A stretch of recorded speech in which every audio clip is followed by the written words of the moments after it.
How are we doing there, boys and girls? Manthieus here and welcome back to another video. So let's talk a little bit about one of the fundamental concepts of gold making in World of Warcraft. Buying things at a low price and then selling them for a high price. If you can master this, you'll become a very, very wealthy goblin. And the biggest advantage of this is that we can do it at all levels, right? You don't need to have 500 hours a month to play the game. You don't need 10 million gold to do this. You can do this at any level, even a brand new player to the game with a good grasp of this buy low, sell high mentality can really start to make a lot of gold very, very quickly. Now for this, we're going to bust out the notepad real quick because I want to go through some of the fundamentals before I teach you guys exactly how I go about doing this in game, as there are some very, very different ways that it can be done.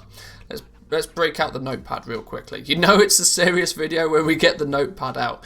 But yes, let's look at the basics. So yeah, fundamental way to do it. If you can buy or farm your items when they go up in value, that's when you can start making a good amount of profit from them, and you make a huge stack of cash by doing it. Like I said, it's easy in theory, but sometimes it can actually be a little bit more difficult to put into practice. Now, if we can find items in the game that are trending upwards, we win, right? That's the best case scenario for any goblin out there. But let's look at how we do that. Understanding the trending of an item can be very, very important to this mentality. 3 reasons to track the trend of an item. If an item is trending up, then there's of course the opportunity for some good flips there. If the price of something is increasing, then you can look at buying some of those items off the auction house at their current price, knowing full well that people are going to want them and will probably be willing to pay a higher price for them. We also, if we track the trend of an item, we can see that if it's going down, it's a good indication that that market is either just, you know, oversaturated, maybe too competitive, or maybe there's just not enough people that want that item in the first place. An item that trends down is often an indication to steer clear. Not always, but it's a good indication nonetheless. And if the market is stable, if we can see that the price of an item is maintaining a relatively balanced price point, any investments into that market are much less risky. One of the biggest things with buying and selling is the risk that's involved with doing it, especially the higher the value of the item. Take raid BOEs for example. If you go out there and you look at buying some raid BOEs at the beginning of a patch as the raid is new, you're taking a really big risk. You're spending a lot of gold to buy an item in the hope that it sells for more. But if we over time can track the trend of an item, we can alleviate a lot of that risk. How do we actually go about tracking the items though? Well, there are a few ways that we track items and we track their trend. The Undermine Journal is a very popular one. We've talked about the Undermine Journal a lot on this channel. Just quickly to bring it up on screen for you guys, the Undermine Journal allows you to track virtually every item in the game. It gives a lot of graphs, a lot of information, but I fully appreciate there's many people that don't use it simply because it's almost an information overload. All the graphs, all the data, most people look at this, they don't know what all of it means and they just ignore it. And honestly, I don't blame you. What other ways that we can do it in game though? Well, Trade Skill Master. Trade Skill Master does provide us a lot of the same information in game. It just doesn't really give us the trend of something. It gives us a lot of information, but we need to take a few pieces of the puzzle and put them together to get this trend. We'll talk about exactly how we do that in a minute. And of course, the other way we can spot these trends in the market is just by using your brain. If you play the game for long enough, and you're crafting things, you're selling things, you're farming things, you're listing things on the auction house, you're relatively active in the economy on your realm, you'll come to learn a few things about the prices and the value of items. But of course, our brain is limited in capacity. As soon as you start trying to play in more than a couple of markets, once again, it becomes difficult to remember everything, and I don't blame you for, forgetting things from time to time. So in my opinion, Trade Skill Master is without doubt the best way to do it. It provides a lot of information that when we, put the pieces together, we can get some really, really powerful things from it. Plus, it's an in-game system. There's no tabbing out to external websites, so it's a good option, and in my opinion, the best option. But it requires a little bit of setup. So let's look at what we're going to actually do to start tracking the trend of these items, so we know what to buy, we know what to avoid, and we know when to sell it. Trade Skill Master has some data points. We're going to look at all of this in game momentarily, but I just wanted to cover the foundations, the basics through the notepad first. DB Market is a price source that we get access to through Trade Skill Master. This is a 14-day average. This gives you an indication to what the current value of an item is. We also have DB Historical, which is the 60-day average of the DB market price. So this gives a good indication of to what the item was valued at previously in the past. Now, if we do a comparison between those two, if we look at how much an item used to cost and how much it now costs, we can start to see a pattern. We can see whether an item is trending up, or we can see if an item is trending down. How are we going to track this though with Trade Skill Master? It's all good and well having these two numbers, but it'd be much easier if we could just look at one number and have that number tell us the answer. So we're going to make ourselves some custom price sources. It's at this point I need to give a little bit of a shout out to a long-time viewer and supporter of the channel, guy that goes by the name of Woo-Ra. He was the one that sort of pointed me in the direction of creating these custom price sources, and I've since elaborated on them a little bit, and absolutely loving the advantage that it gives a goal maker that has these. So shout out to you, Woo, thank you very much if you're watching. But what we're going to do is we're going to take that DB market price and we're going to divide it by the DB historical price. What this basically does is creates what you could consider an average. When you multiply it by 100 gold, you get a gold value. We'll call that value trend local for your local region. You can replicate this again for the regional prices if you wish. Not everything, you don't necessarily want to track everything based solely on your realm, especially past expansion stuff. It's usually better to track it at a regional level, so that you get more true to values. It kind of cuts out the outliers. But for example, if trend local is above 100 gold, it's telling you that that value of that item is increasing.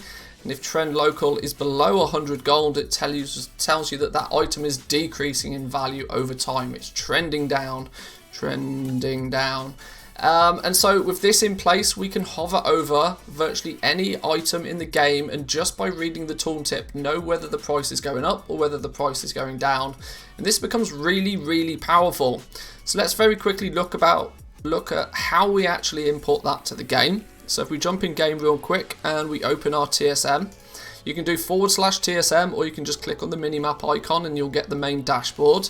From there we want to go to settings and then over to custom price sources. Now I've already made these for the purpose of the video ahead of time, but let's take a look at trend home real quickly, or trend local, call it whichever you want. Trend home is actually slightly less characters, one less character. The names of your custom price sources, you cannot use numbers, nor can you use capitalization. So you might have to be a little bit creative with exactly what you call it. My advice, just call it trend home. But then the string, copy and paste it straight in. I'll leave the string in the description down below. But as we mentioned previously, we're taking the market price and we're dividing it by the historical market price, and we're then multiplying it by 100 to give a good representation of whether an item's going up or down. But once you've done that for both, the key thing to do once you've made both of those custom price sources is activate them in your tooltips. So if you go to tooltip settings, then navigate down to values, and make sure that the two custom price sources that you've just made are both ticked. This will mean that it will run those custom price sources every time you hover over an item in game and give you unique values to that item. So there's the setup side of it. How does it look in practice, and how can we go about utilizing this in a little bit more detail? Well, let's open our bags for a minute. please, please, please ignore the mountains of trash in my bags. Yeah, I should really clean out my bags more frequently. But let's look at a few items from Shadowlands that are common items. So the Veiled Augment Rune. Veiled Augment Rune, for anybody that's acquired these and tried to sell them recently, will have noticed that the price on these things is absolutely tanked into the floor. Now that the major hype of patch 9.1 is about done, and added on to the fact that people had 8 months in patch 9.0 to stockpile these things, there was just way too many of them, and the price tanked on these things really, really quickly. And we can see that from the custom price sources that we've just made. If you look at Trend Home and Trend Region, you can see both of those values are lower than 100 gold. That is an indication that the price on these things is dropping, and it's dropping rapidly in this case. Nearly 50% it's dropped in just a very, very small amount of time. If you were looking at buying and selling Veiled Augment Runes right now, I probably would stop. Buying these things to sell them again relatively quickly is not a great idea right now. This is a market that's very, very quickly declining, and one that I would probably sell out the rest of my stock as fast as possible and leave that one well alone. On the flip side of that though, we've got some materials like Desolate Leather and even Lightless Silk, where we can see that the actual trend of these is increasing.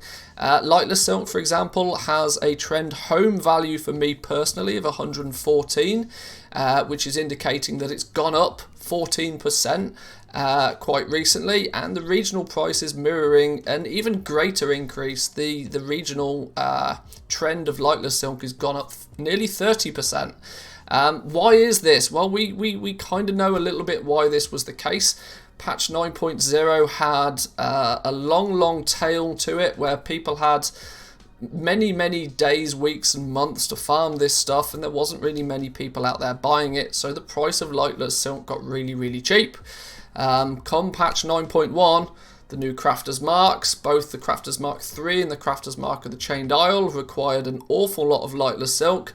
And even worse was Tailoring's Vestige of Origins, which required silly amount, I think 400 Lightless Silk, which basically meant that overnight the demand for Lightless Silk went through the roof, which in turn has meant that the price of it has gone up. Now can you start to see how these trends for these items become really powerful? If you can see whether something's going up or something's going down, you know whether that's a market that you should maybe be investing into or not. But it doesn't just work for Shadowlands content, it works for everything in the game. If we hover over some past expansion stuff that's relatively popular, Volatile Water is a material that is still quite actively farmed, but once again we can see the trend for these two, both locally on my realm and region wide, is trending up in price. Why could this be? Well, it's all speculative, but the likelihood is that there's just not many people out there farming, yet there's still people that want to buy it on a regular basis. When the supply is lower than the demand, price tends to go up, and we can see that with these trends. Spirit of Harmony, for example, we can see that the actual trend, both on my home realm and also region wide, is relatively balanced. When you get this scenario, we know that if we get a bunch of Spirit of Harmony relatively cheap, it's a safe investment to us. If we look at the regional or the current price for it, for me it's just under 200 gold. If I can get myself some Spirits of Harmony for 150 gold a piece, that's a relatively safe investment. I know that I've got a bit of time to then resell those Spirits of Harmony without there being much risk of the price either going dramatically up or dramatically down. So I hope those few examples, boys and girls, give you a heads up to how tracking the trend of items can really help with the whole buy low, sell high fundamental of gold making. Get yourself Trade Skill Master, get those custom price sources up and running on your profile, and utilize them in any market that you're looking to invest in. So I hope that helped. If these sorts of videos are useful to you, please remember to give the video a like, subscribe if you're new around here, and I'll catch you guys in the next one. Peace.